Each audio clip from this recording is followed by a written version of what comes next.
Hoje eu quero conversar um pouco com vocês, a gente meditar junto, né? Sobre as coisas que a gente reza e nós lemos na missa de domingo, no Evangelho, mas está no Pai Nosso. E às vezes a gente reza tão no automático que a gente não presta atenção no que a gente fala. Quando a gente reza o Pai Nosso, a gente fala: Pai Nosso, que estais nos céus, santificado, venha a nós. Para aí. A gente fala isso todo dia: venha a nós o vosso reino. Não sabemos o que falamos, não é? Santo Agostinho tem uma frase certeira sobre isso, né? Santo Agostinho fala que mesmo que a gente não queira, o reino virá.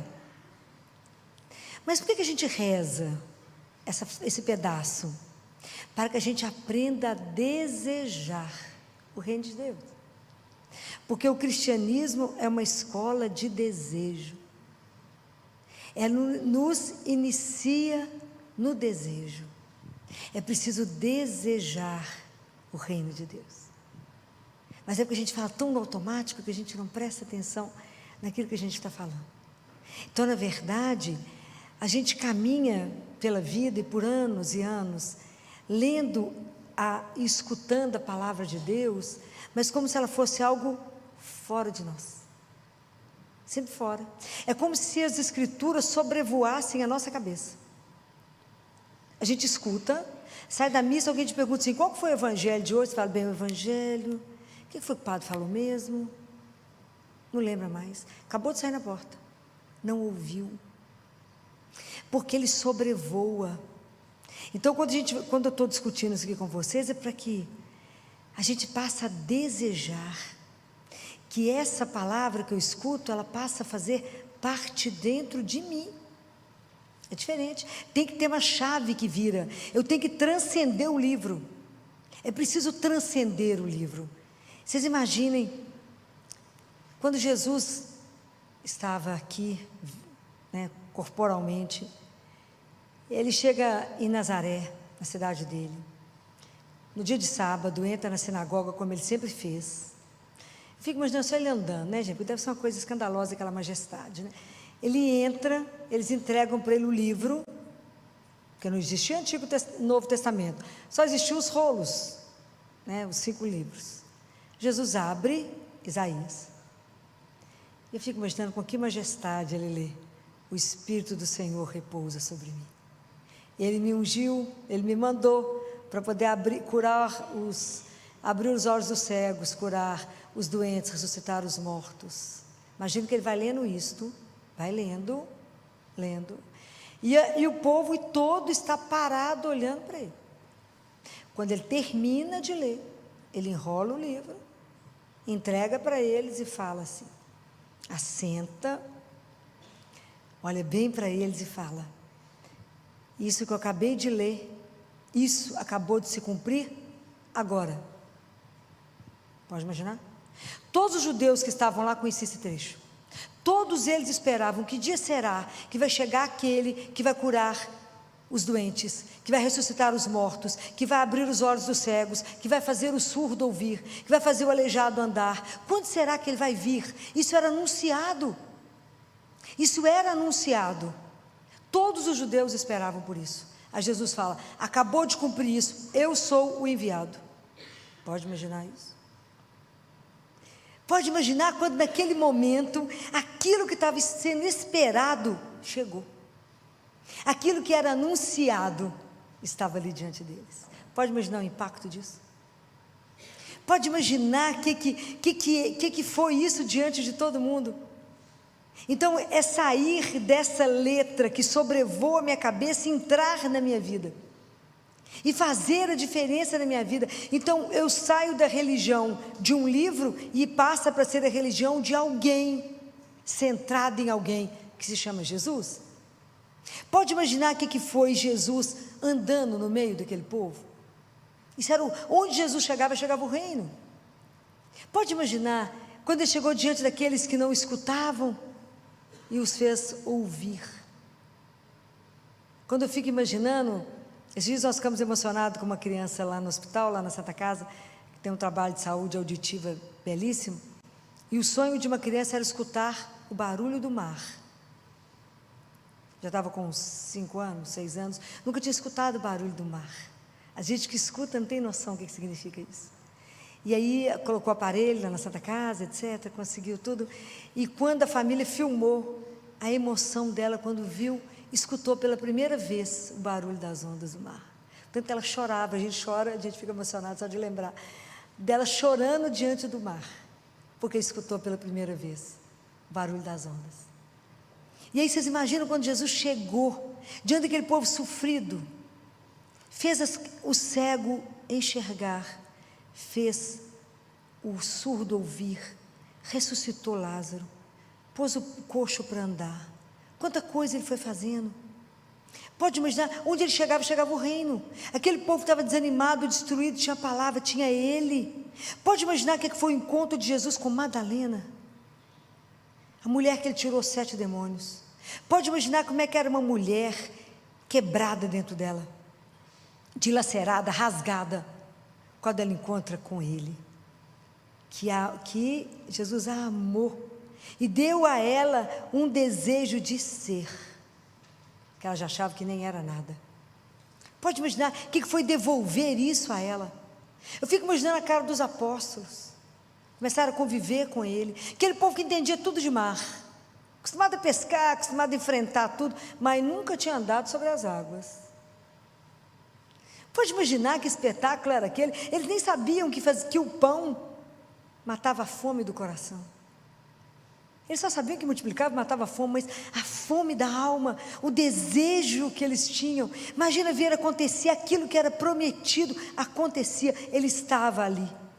Vocês imaginam o que é o mistério da encarnação? Quando Deus vem até nós, na nossa miséria se faz tão próximo através de Jesus. Por isso a anunciação do nascimento de Jesus é: alegrai-vos, porque Deus veio até vós.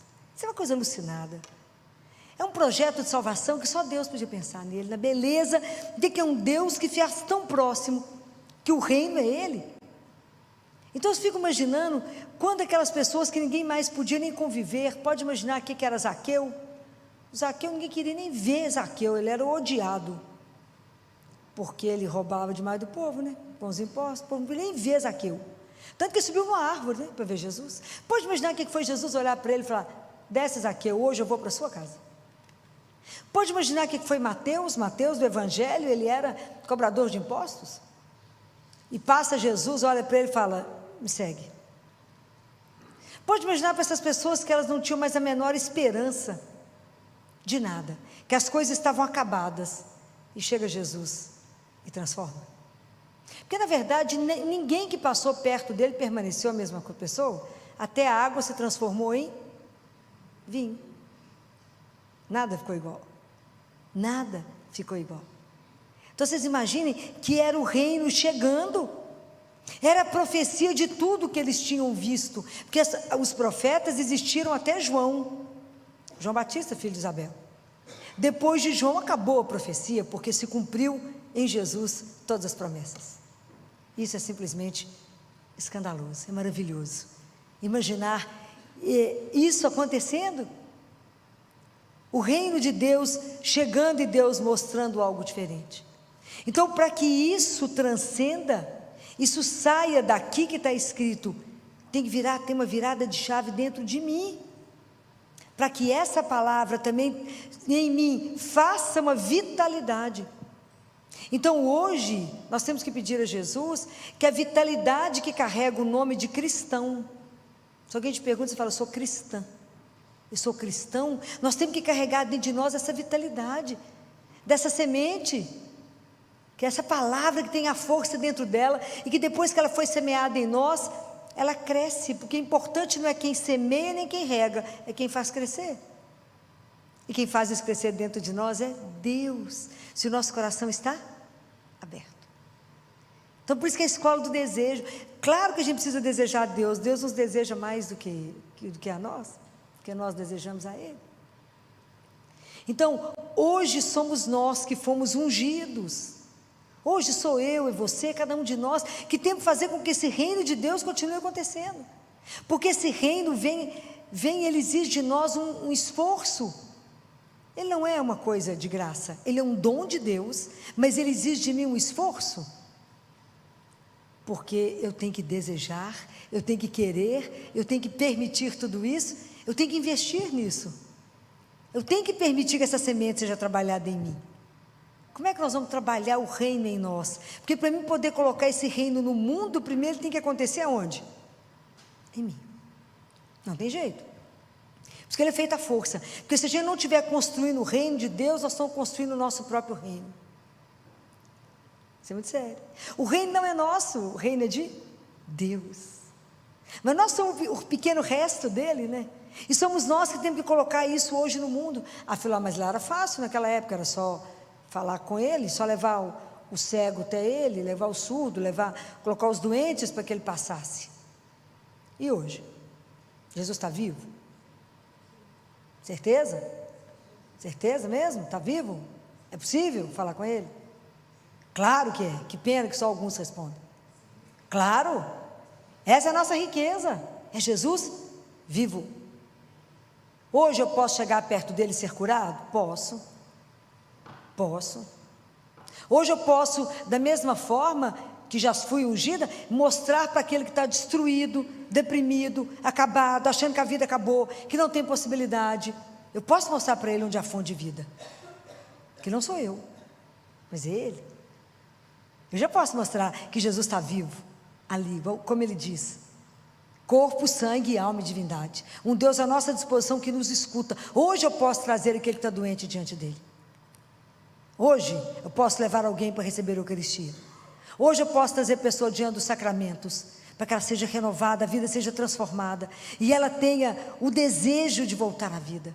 É por isso que Jesus fala que o reino de Deus é assim, é uma sementinha, porque ela começa perto de você, dentro de você, uma sementinha pequena, como grão de mostarda, e ele cresce, à medida que você permite que ele cresça. À medida que você se permite se colocar diante dele, à medida que você se permite ser trabalhada por ele, e viver esse mistério, essa palavra que antes sobrevoava a sua cabeça, agora ela faz parte de você, agora é ela que dita a sua vida, agora é ela que te alimenta, ela é o seu sustento, ela te põe de pé e ela te faz caminhar. É essa alegria, hoje nós somos responsáveis para trazer o reino de Deus, que é da justiça, da alegria, da esperança. Nós não podemos ser cristão morto, ao contrário. A marca do cristão, eu já falei mais de uma vez, é a alegria. Somos nós que temos que levar isso àqueles que não conhecem. Como é que nós vamos poder levar um Deus morto?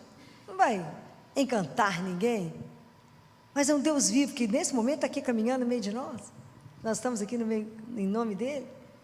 É essa presença, essa alegria, essa certeza que nos conduz, essa certeza de onde que eu vim, para onde que eu vou, que eu vim do amor, volto para o amor. Então cada vez que eu desejo o reino, que eu desejo viver com ele, junto dele, com os irmãos, eu já vivo o céu. Cada missa que a gente celebra, que a gente participa, cada vez que a gente recebe a Eucaristia, cada vez que eu leio a palavra, que eu vivo diante dele em paz com os irmãos, é um pedaço do céu que a gente já vive, é possível. Quando a gente vive o amor, né? Então o reino de Deus é esse reino de amor, de justiça para todos. Então não é fácil quando ele fala, amai os vossos inimigos. Se você fizer bem só para aqueles que te fazem bem, que diferença você faz? Deus faz o sol nascer em cima de justos e injustos, chove em cima de um e do outro. Então, por isso Deus trabalha em nós, para que a gente possa levar isso para o outro. Cuidar daquele que fala mal de você, daquele que te faz mal, ajudar, por causa de quem? Por causa dele, por causa da palavra, por causa do reino dele. Por que eu trabalho com a justiça? Por causa dele, por causa dessa palavra que ele pediu. Então tudo passa a ser diferente e a gente se transforma e vocês conseguem, sem falar, né? Vocês conseguem impressionar quem está perto de vocês. As pessoas vão querer saber, por que você age assim? Por causa do reino de Deus. Aonde está ele? Está dentro de você. Por que muitas vezes a gente não acredita que ele está em nós, nós somos ungidos para isso? Porque o pecado expulsa Deus de nós. Mas Deus caminha conosco, comigo, com você, com cada um de nós. É possível fazê-lo vivo, presente na vida do nosso irmão, aonde a gente estiver no trabalho, na família, aonde estivermos. Nós carregamos isso, aonde Jesus chegava, chegava o reino. Nós hoje, quando comungamos, nós somos o sacrário dele. Nós temos que levá-lo. Há um santo que diz que quando a gente comunga, a gente é como um dragão, se abrisse a boca, colocava fogo no mundo. Mas não cremos. Então eu preciso trabalhar isso, pedir a Ele tantas graças, né? Falar, Senhor, eu quero receber a graça de viver a alegria do Seu reino. De hora que eu pedi isso no Pai Nosso, que eu tenho a alegria de desejar viver na Sua Santíssima Presença. E de poder mostrar aos meus irmãos que isso continua vivo. Que o Senhor passou, mas agora passou a missão para nós. Vive e o Senhor permanece vivo no meio de nós. Essa é a nossa alegria, essa é a nossa riqueza, esse é o nosso tesouro. Qual que é a nossa maior riqueza? É ter Deus. Essa é a nossa riqueza. Se temos Ele, temos tudo. Absolutamente tudo. Porque tudo mais passa. A única pessoa que permanece é Deus. A palavra dele irá até o fim sem mudar uma linha, uma vírgula, um J, como dizer. Mas é preciso permitir que essa palavra, como uma semente, caia no nosso coração. Que ele esteja aberto para receber e pedir a Deus que faça germinar. Então, sempre que vocês forem ouvir a palavra de Deus, cada celebração, rezem antes e chame o Espírito Santo e fala: permita que eu escute esta palavra e que ela gere vida em mim. E que essa palavra possa me fazer viver a partir dela. Me ajuda a ser transformado. Ajuda que o reino aconteça aqui. E que eu possa transmitir isso. Que a gente possa levar esse reino até o fim, até o dia que Ele permitir. Essa é a nossa missão de cristão. Essa é a vitalidade que nós temos que carregar. Essa energia que temos que carregar para levar o reino. Essa alegria que a gente carrega simplesmente pelo fato do nome dEle. Esse nome que acalma o nosso coração. Esse nome que você escuta, fala: Jesus, acabou, qual era o problema que você tinha? Deixou de existir. Esse nome que te faz enxergar hoje quando a gente não enxerga, que te faz ouvir quando você está surdo, que acalma seu coração, que coloca um bálsamo quando você está apavorado, quando você está com medo, Ele te dá a mão. Porque na verdade a gente vai descobrir que caminhar com Deus é só pedir a Ele: me dá a mão. E Ele caminha conosco, só me dá a mão. Porque se estiver escuro, o Senhor sabe, o Senhor é a luz. Se eu tiver medo, o Senhor é o caminho, o Senhor sabe o caminho, está tudo certo. Essa entrega, esse abandono, até que Deus seja formado em nós. Até que Cristo se faça em cada um de nós. Então, buscar um caminho. Nós somos peregrinos e precisamos ter a coragem de se lançar nele. Isso, o reino acontece. Cada vez que duas pessoas estão reunidas e estão falando nele, vivendo o amor, o reino de Deus está acontecendo ali. Cada vez que vocês estão salvando alguém, tirando alguém do lixo, colocando alguém de pé, dando banho em alguém, dando razão para alguém continuar a vida, o reino de Deus está acontecendo ali. É assim. É simples. Às vezes você está matando a fome de alguém, o reino de Deus está acontecendo ali. É assim. É assim, o reino de Deus vai acontecendo, e essa onda de amor, esse reino que é um transbordar de amor, ele vai contagiando tudo. Que é tão melhor caminhar no amor. É tão melhor quando você recebe um sorriso e você está desanimado, alguém sorri para você. Não é? Nunca vou me esquecer de uma funcionária do hospital, que quando eu cheguei, acho que foi no segundo ou terceiro já lance de escada, e eu saio cumprimentando as pessoas, poucas respondem, mas uma olhou para mim, eu falei: bom dia. Ela parou e falou: hoje eu terei um bom dia. E ela ria e falou: não, que alegria receber um bom dia. A forma como recebeu. Então, quando a gente pode, naquele momento o reino acontece. Cada vez que você diz sim, cada vez que você dá um abraço, cada vez que você traz uma esperança, cada vez que você mostra para alguém que a dor e o sofrimento não têm a última palavra. Que não fomos feitos para a dor, mas para o amor. E que a última pessoa que vence é Deus. A última palavra é dele. Somos dele e ninguém é capaz de nos separar e nos tirar da mão dele. Nada, nem a morte, nem o sofrimento, nada nos separa dele. Somos dele. Isso é um alento ao coração, isso é um bálsamo na nossa vida. Quando você entristece com alguma coisa, você fala: mas tem Deus, eu vou contar para ele. E a gente tem a alegria de vir cá e poder contar tudo para ele. E saber que depois que eu entreguei é dele.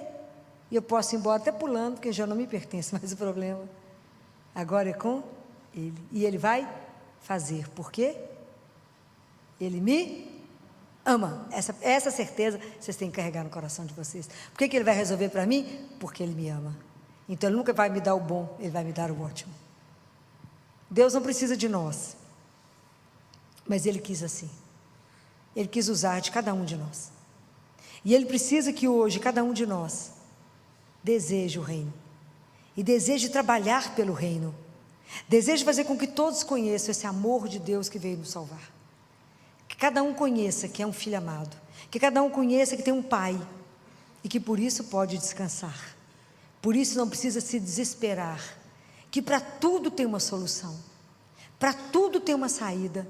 Desde que eu conte com a pessoa certa. E a pessoa que vai resolver qualquer situação, a mais difícil que possa existir, que a gente não vê saída, é um só. É Jesus de Nazaré. E é de graça. À sua disposição, 24 horas. Então Jesus continua vivo.